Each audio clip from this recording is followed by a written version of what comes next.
Imagine que você queira começar oficialmente a sua empresa de acordo com a lei e queira abrir um CNPJ. O que é um CNPJ? É um Cadastro Nacional de Pessoas Jurídicas, é isso que quer dizer CNPJ. É como se fosse um RG ou um CPF da sua empresa.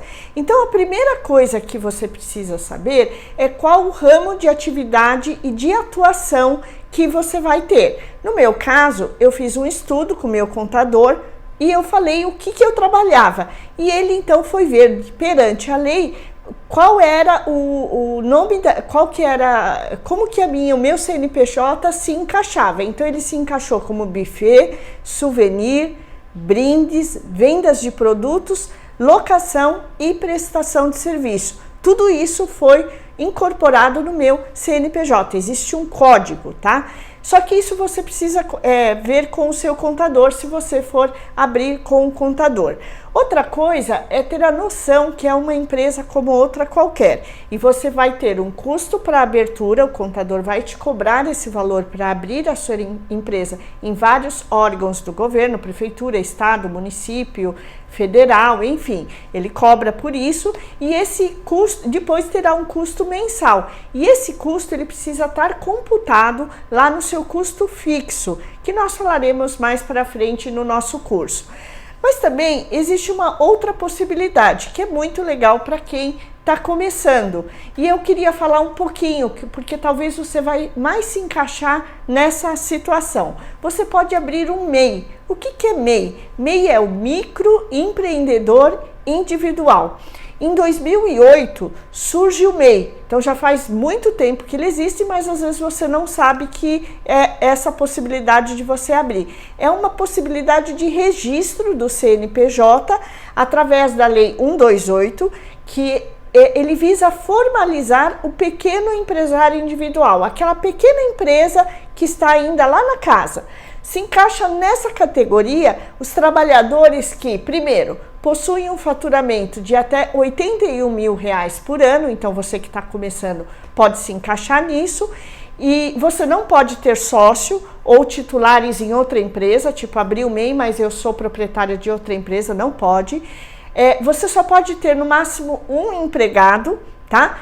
E também você tem que exercer uma das atividades permitidas ao MEI, porque nem todas as atividades são permitidas. Existe uma lista e geralmente ela é atualizada de tempos em tempos, né? É acrescentado algum tipo de categoria dentro da lista do MEI. Bom, Miriam, qual a vantagem de eu ser MEI? Bom, primeiro, aposentadoria. Sim, você, ao se formalizar e tendo o MEI, você vai manter as suas contribuições em dia, né? Logicamente tem que pagar, e você vai usufruir da aposentadoria por idade, de acordo com a carência e o tempo mínimo de contribuição, que é de 180 meses a contar do primeiro pagamento em dia. Então, mulheres com 60 anos e homens aos 65 anos possuem direito à aposentadoria por idade. Então, se você pagar o MEI mensalmente direitinho, você tem direito à aposentadoria. E quais os outros benefícios do INSS que quem tem um CNPJ MEI possui? Bom, você possui, por exemplo, auxílio doença e aposentadoria por invalidez. Nesse caso, é necessário que você contribua pelo menos 12 meses com o MEI para que você tenha direito a isso. Tá? Então não adianta você contribuir um mês e já querer o auxílio, não pode, tá? Tem que contribuir mais. Outra coisa é o salário maternidade. Nesse caso, você precisa ter 10 meses de contribuição, a contar do primeiro pagamento em dia. Você também já vai ter direito. E também para os seus dependentes. Então, outra coisa que é bem legal que você tem a pensão por morte e por auxílio exclusão, e isso pode ser variável de acordo com a idade. Você vai ter que pesquisar um pouco sobre a quantidade de meses que você precisa pagar o MEI. Outro benefício é que você pode abrir uma conta jurídica. Sim, você pode abrir, e dessa forma, quem tem o CNPJ MEI, pode abrir uma conta jurídica como sendo uma empresa como outra qualquer. A maioria dos bancos do país desfrutam desses benefícios e aí você pode ter um crédito facilitado, juros mais baixos, porque você vai se tornar uma pessoa jurídica e não mais física. Miri, quanto se paga para ter o MEI? Bom, o MEI você deve pagar mensalmente para o governo. Isso é um tributo. Então você vai pagar o INSS. Hoje o valor é R$ 49,90, acrescido de R$ 5,00 para prestador de serviço ou R$ 1,00 para comércio e indústria, por meio do DAS, que é um carnê. Esse carnê você vai pagar, baixar pela internet e pagar mensalmente. Bom, eu busquei duas opções que se encaixam na nossa área de decoração infantil, mas você pode pesquisar mais sobre isso depois no seu ramo de atividade. Um que eu pesquisei é promotor de eventos independente e outra coisa é locadora de imóveis e utensílios, inclusive para festas independentes. Olha só que interessante. Então, tanto uma pessoa que trabalha com eventos está na lista do MEI, quanto locadora de itens e para festas. Então, isso está por lei, você vai ser uma pessoa regulamentada. Qual é a vantagem disso? Quando você tem um CNPJ, você consegue ter nota fiscal. E a nota fiscal, ela te abre possibilidades para que você possa oferecer os seus serviços para empresas.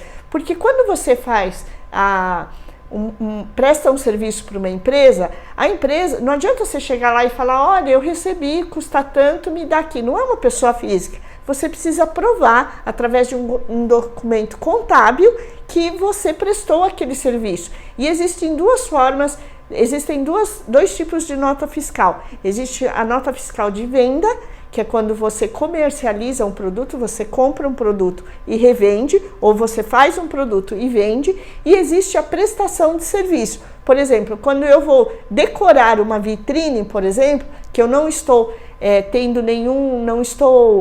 comercializando nenhum produto, somente a minha mão de obra, eu presto uma nota fiscal de prestação de serviço, eu emito, uma nota fiscal de prestação de serviço. Isso aconteceu, por exemplo, comigo ano passado. Eu fiz um serviço de vitrines para uma empresa, então, num momento, ela precisou de um mobiliário, então eu comprei esse mobiliário e revendi para eles, e eu também, num momento, eles só me contrataram para fazer a mão de obra, só para ir lá e trabalhar na decoração da vitrine. Então, eu emiti uma outra nota de prestação de serviço. Então, no meu caso, eu tenho as duas notas. Eu tenho a nota de venda e eu tenho a nota de prestação de serviços. Quando você for abrir a sua empresa, se você não for abrir o MEI, você precisa ver muito bem com o seu contador o tipo de empresa que você vai abrir. Se você vai abrir as duas, prestação e venda, ou se você vai abrir só prestação ou só venda. Precisa ficar muito atento a isso, porque às vezes a gente na inexperiência de abrir uma empresa, acaba não abrindo naquele ramo que a gente precisa. E depois, quando você tem que emitir uma nota, vira assim uma salada, porque a empresa não aceita mesmo, tá? Eu já prestei serviço para muitas empresas, inclusive empresas multinacionais, que a gente precisa, antes de emitir a nota, quando a gente começa a mandar o orçamento, eles já pedem um cadastro da nossa empresa. Então é muito importante que você tenha tudo isso organizado em uma pastinha no seu computador, porque quando você for prestar o serviço, isso não pode ser um impedimento para que você realize aquele orçamento ou que você feche aquele serviço, porque às vezes a empresa ela te dá um ganho às vezes maior do que uma pessoa física. Eu, por exemplo, em 2011, 2012, eu peguei uma multinacional que ela queria dar lembranças para o Dia das Mães, para todas as mães de todas as unidades. Me pegou assim de surpresa, porque eu nunca tinha atendido uma empresa grande, e aí eu fui atrás, ainda bem que eu tinha nota fiscal, e aí eles já me falaram quais os documentos que eu precisava apresentar para que eu fosse incluída no cadastro da empresa. Então, primeiramente, preciso cadastrar o nome lá do ateliê para saberem para quem eles estão pagando, quem vai emitir uma nota para que você receba. E aí essa empresa, ela tinha várias unidades, inclusive Brasil todo. Eu lembro que ela tinha unidade na Bahia, tinha unidade no Paraná e inclusive tinha unidade fora do Brasil. E eu precisei mandar esses produtos para fora do Brasil. Também foi outra coisa, ainda bem que eu tinha a empresa, porque foi muito mais fácil eu mandar esse material para outra região que não era uma região aqui do país. Então, você ter uma empresa, você ter um CNPJ é de suma importância. Então, quando a gente fala assim, a pessoa está na informalidade, significa que ela não está formal, ela não está com o CNPJ aberto. A partir do momento que você tem um CNPJ, você está formalizada, você está apta a prestar um serviço para qualquer tipo de empresa, para qualquer pessoa, emitir nota fiscal, enfim. E qual a vantagem também do CNPJ? Ele te dá vantagens, por exemplo, quando você vai comprar, vamos falar do nosso ramo de atividade. Existem algumas feiras aqui em São Paulo, né? E essas feiras você pode comprar com descontos assim bem legais. Às vezes tem empresas que dão descontos de até 50%, só que você precisa ter CNPJ. Então, às vezes o fato de você não ter CNPJ te prejudica também nisso. Você não consegue comprar como uma empresa. Então, a gente como empresa tem algumas regalias que às vezes a pessoa física não tem. Então, isso ajuda muito também quando você vai adquirir novos produtos, acervo para sua empresa. Então, ter um CNPJ, sim, você vai ter um custo, sim. Se você abrir o MEI, você vai ter um custo menor. Você viu que eu falei que é mais ou menos uns R$55 no máximo. Mas se você for abrir uma empresa através de um contador, você vai ter um valor maior, porque daí cada contador, cada profissional, ele cobra um valor diferente. Então, eu, por exemplo, eu tenho contador, eu não tenho MEI, né? Eu tenho um CNPJ através, e esse contador já cuida da minha empresa há muitos anos, então eu pago um valor mensal para ele, e isso não pode falhar, tá? Porque ele é que vai cuidar de toda a parte contábil da sua empresa. Miriam, dá para fazer uma empresa sem essa trabalheira contábil? Dá, através do MEI é bem mais fácil. A minha sugestão é que você vá pesquisar mais sobre o MEI. Existem muita informação na internet, você pode ir direto no portal do governo, que vai te explicar passo a passo como você pode abrir o MEI. E você mesmo pode abrir o MEI. Isso daqui é uma coisa muito fácil de se fazer. Então eu sugiro para você que você pesquise mais a fundo. Aqui eu só dei um apanhado para que você saiba o que é a nomenclatura MEI.